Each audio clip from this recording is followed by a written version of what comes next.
Hello, my dear friends, and welcome back to our channel Mysterious Untold Books. Tiny Habits by B.J. Fogg explains how to inspire permanent behavior change by highlighting morale, ability, and habits as important factors. The book guides readers to adopt small and simple habits, helping to inspire positive change through regular, small steps. Read on and change your life. The small habits you make from today will create the big results you see tomorrow. James Clear. Once upon a time, a young man named John was struggling to build good habits. He wanted to be more productive, healthier, and happier, but he needed help to stick to new routines. One day, John was reading a book about self-improvement when he came across a story about a bamboo plant. Bamboo plants are known for growing very quickly, but it takes 4 years to develop a root system. During those 4 years, all that is visible above ground is a tiny sprout. John realized that building good habits is like growing a bamboo plant. It takes time and effort to develop a strong foundation, but the results can be incredible once you do. John decided to start small. He committed to working out for 20 minutes daily and reading one book a month. At first, it wasn't easy to stick to his new habits, but he persevered. After a few weeks, John started to see results. He had more energy, was sleeping better, and felt more accomplished. He also realized that he was enjoying his new habits. Over time, John added more good habits to his routine. He started eating healthier, meditating regularly, and spending more time with his loved ones. He also began to achieve his goals more quickly. Introduction. Today's book summary is like this story, how we can change our lives by changing small habits. Today, we will learn about Tiny Habits by B.J. Fogg. There are many books on this topic, like The Power of Habit and Atomic Habits, but this book teaches you to make significant changes with small things related to your daily life, which you can do very quickly. The Tiny Habits method is based on 20 years of research and Fogg's experience training more than 40,000 people about habits. In this, you will learn how to feel good about your successes instead of feeling bad about your failures. This step-by-step guide will help you design habits, create positive emotions, and celebrate small achievements. Whether you want to lose weight, be stress-free, sleep better, or be more productive daily, the Tiny Habits method makes it easy to achieve by starting small. We have divided this summary into 5 chapters to understand the book quickly. So, let's start. Chapter 1. Elements of Behavior. A behavior is formed when motivation, ability, and sign come together. It is also called the Fogg behavior model. Interestingly, the Fogg behavior model applies to all behaviors, including the habits you are trying to change to become better. You can stop the behavior you don't want by removing the sign. It's not always easy, but removing the signal is your best first step to preventing a behavior from happening. The main thing is that the easier it is to perform a behavior, the greater the chances it would become a habit, and it is also used to break bad habits. Suppose you want to end the practice of watching TV, so it will be tough to see it when it is unplugged or in another room, because now you have to carry it down the stairs and plug it in to watch. Let's say you've been struggling with your body weight for years. You may have been made fun of for being overweight. In such a situation, first, do not focus on weight loss. Create habits that are tied to something small. When you start doing that small thing, your motivation starts increasing. In this way, your willpower will strengthen by first building your skills. We often want to adopt a new behavior or change the current one, but we often need to get the desired success. For those situations, I have good news. The behavior design set gives you specific steps to solve this simple problem. Let's say you want your employees to arrive on time for your weekly team meeting, but they consistently arrive a few minutes late. Many managers get upset with this behavior, fine them or scold people who come late, so that they can motivate them to come on time next time. This also happens in our personal life. We want to adopt a specific behavior, but are unable to do so. So you can do this by adopting these steps. Create an anchor for that behavior. Develop the ability to do that behavior. Increase motivation to do it. Start with a sign to solve the problem of being unable to adopt a behavior for yourself or others. Ask employees who come late to meetings, "Do you have any reminders to go to the discussion on time?" Ask them to find a good reminder or sign if they don't have one. With this, the problem can be solved quickly. Just design an excellent sign. If this doesn't work, move on to the next step. See if people have the ability to behave that way. Ask your late employee what makes it difficult for them to arrive at the meeting on time. Perhaps their last session ends at the same time as yours, so it takes time to freshen up and come. This tells you that it is a problem of ability, not motivation. Therefore, work on their abilities to make it easier to attend the meeting on time. Most people believe that to perform any behavior, you first need to pay attention to motivation. The first step is to create a sign or reminder. If this does not work, then build the ability. And if this also does not work, then move towards motivation. You can give some reward for motivation. But remember, motivation will help only for some time. In the long run, the first and second methods will work more effectively. Let us understand this with an example. Suppose you asked your young daughter to buy religious books and posters on her way home from college. You think I have told her, so she will bring the sign when she comes. She comes home from college but still needs to take your poster board. You get upset and explain how much you need that poster board. Your daughter says, "Sorry, I will bring it tomorrow." But the next day, no poster board came. Like most normal people in this situation, you can get angry at her, punish her by not driving the car for the next few days, or scold her by saying that she can't be trusted with things like this. She is very careless. Ultimately, you motivate her not to repeat this mistake next time through these 3 methods. But as you know, this behavior will not have a good effect on your relationship. Let's repeat this story and imagine you can solve this problem. Don't be upset when your daughter comes home without a poster board on the first day. Go into problem-solving mode and think, did you give her some hints to remind her to buy the poster board? No, you just thought she would remember, but she didn't. So give her a hint to remember the next day.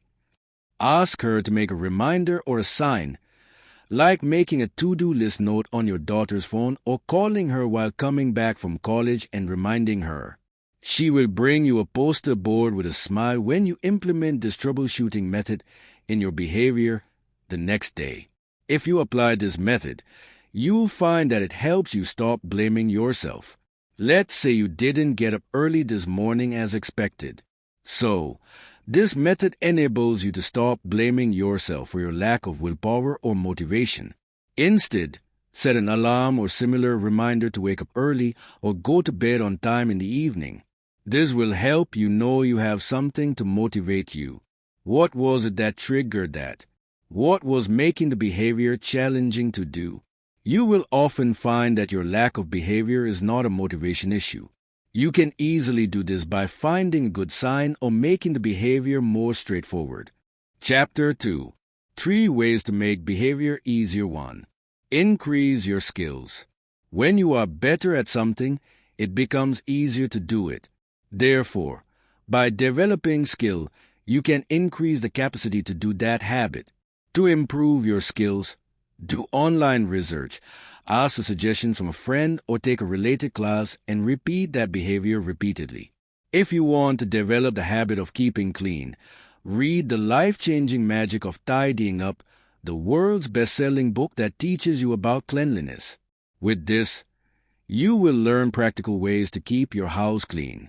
Thus, increasing your skills means hiring a voice coach who will tell you to do any task even when you don't feel like it. 2. Arrange good tools and resources.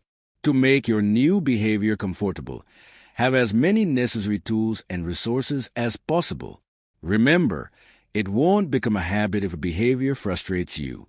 Arranging the right tools to make your behavior easier means making sure you feel like cooking. So that could be anything from a comfortable knife for the kitchen to more comfortable shoes for running in the morning. The author's friend Molly is an excellent example of how tools and resources can motivate change.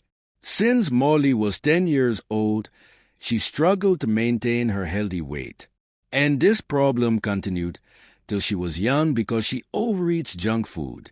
Although Molly wanted to cook home-cooked food, preparing food took a lot of time and hassle, so she had to eat from outside.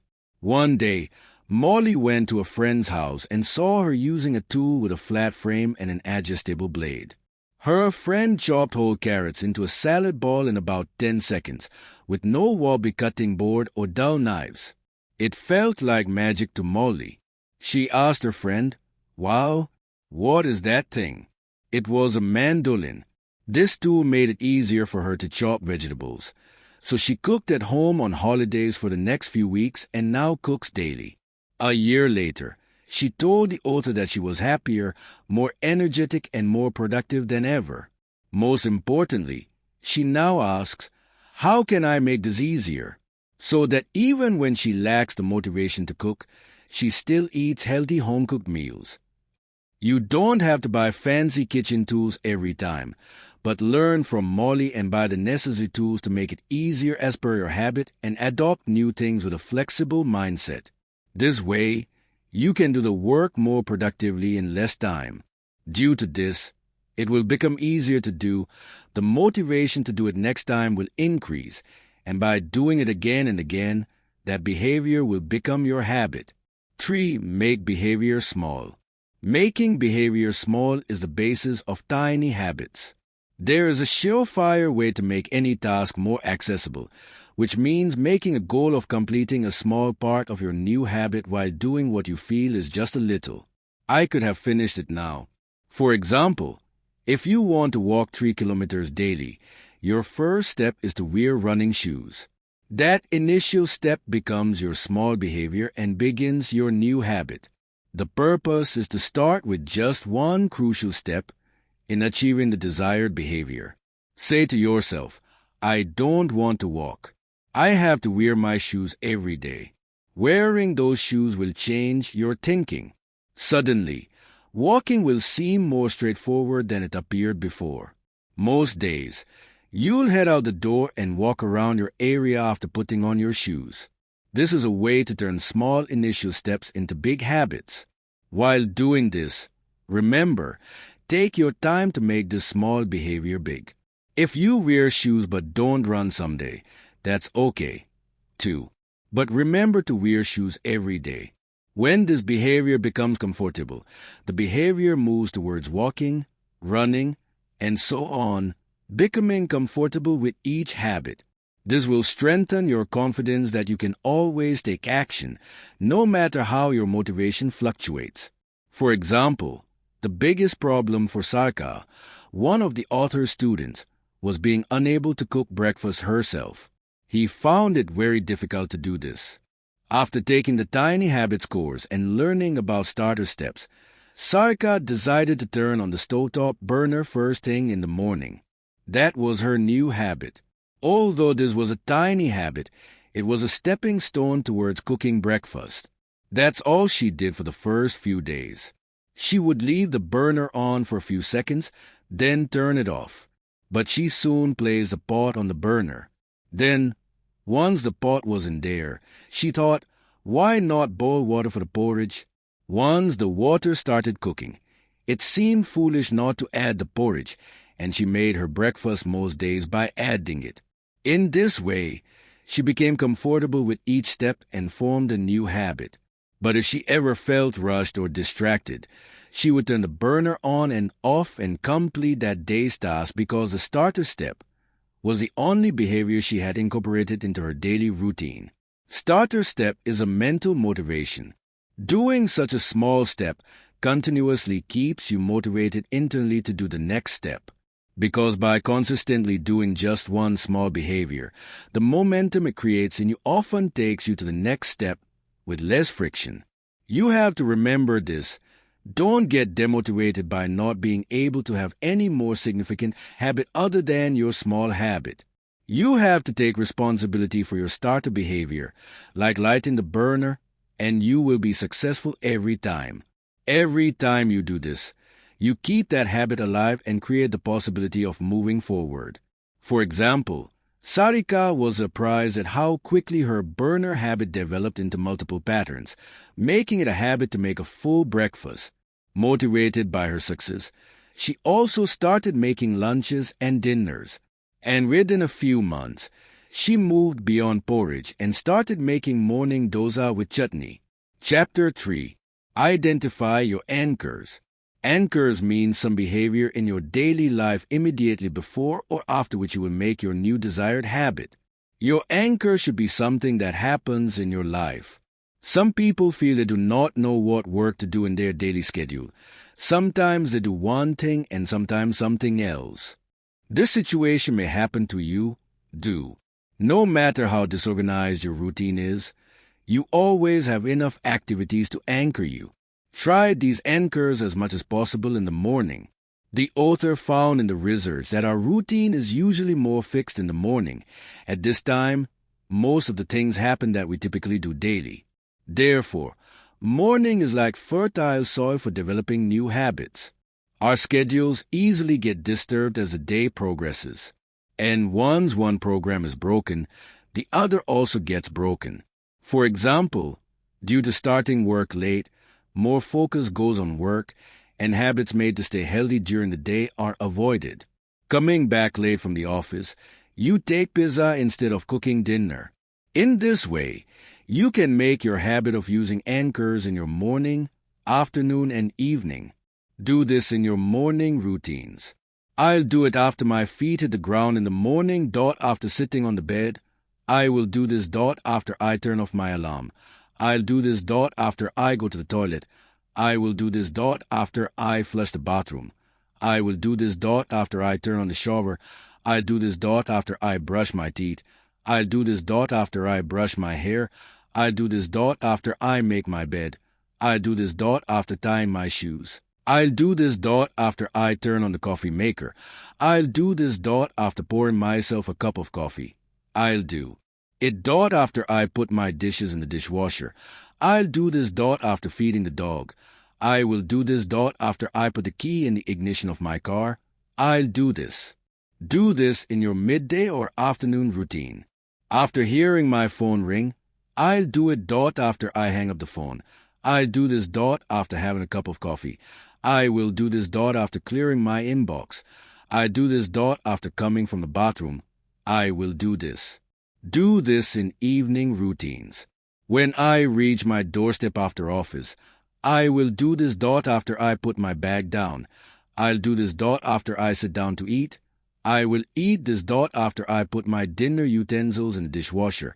I'll do this. After I turn on the dishwasher. I'll do this. After I turn off the TV. I'll do this. After I put my head on the pillow. I'll do it.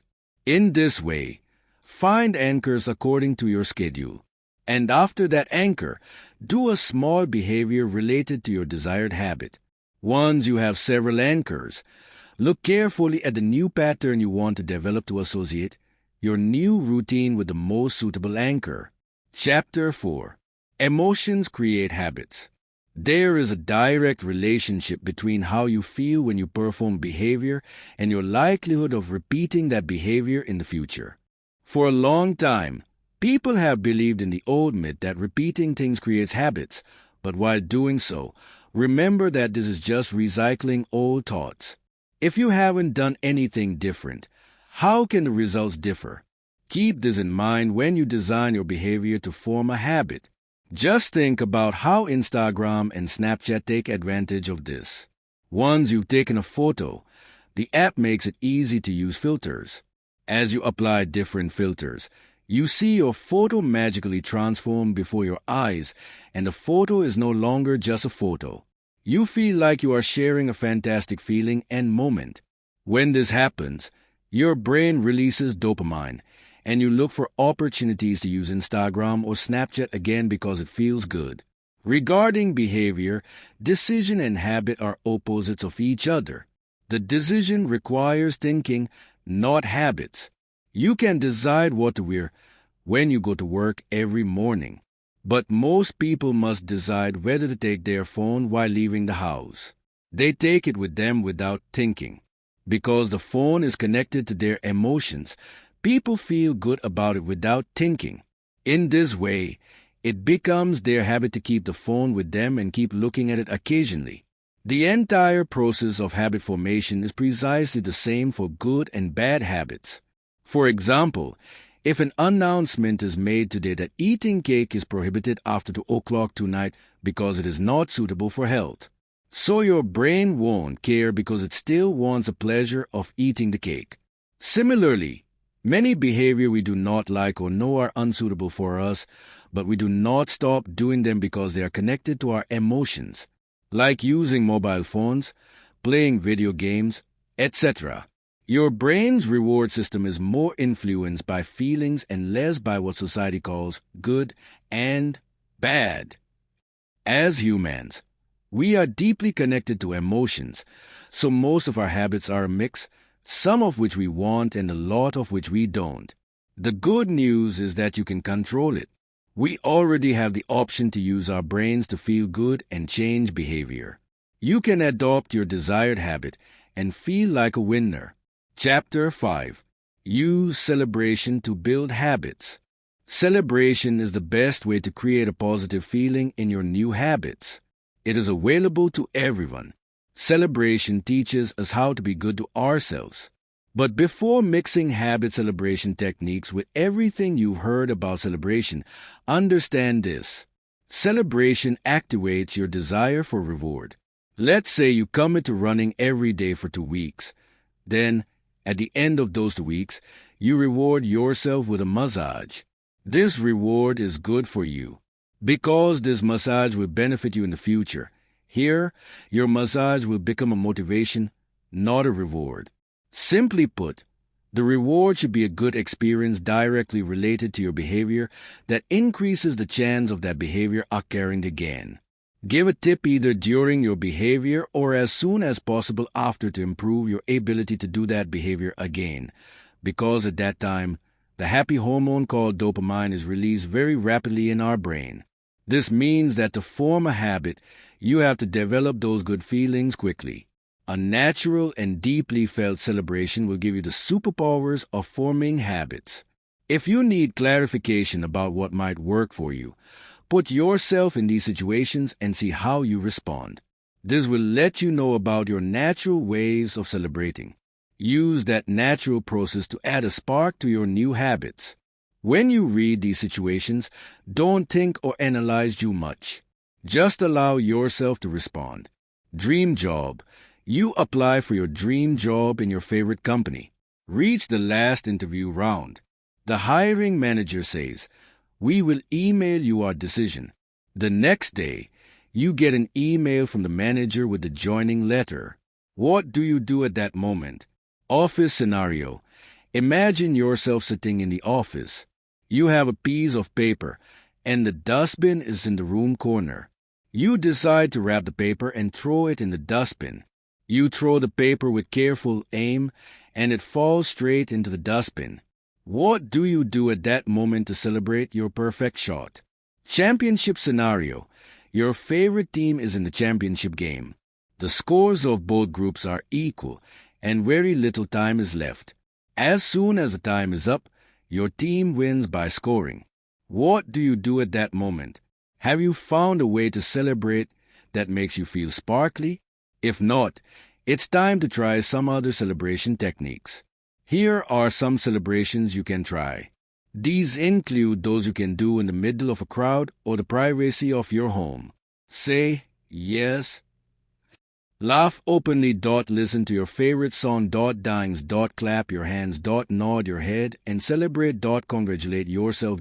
Imagine the crowd clapping for you. Take a deep breath. Snap your fingers. Burn crackers. Look up and make a wee with your arms. Smile and tell yourself, "I got this."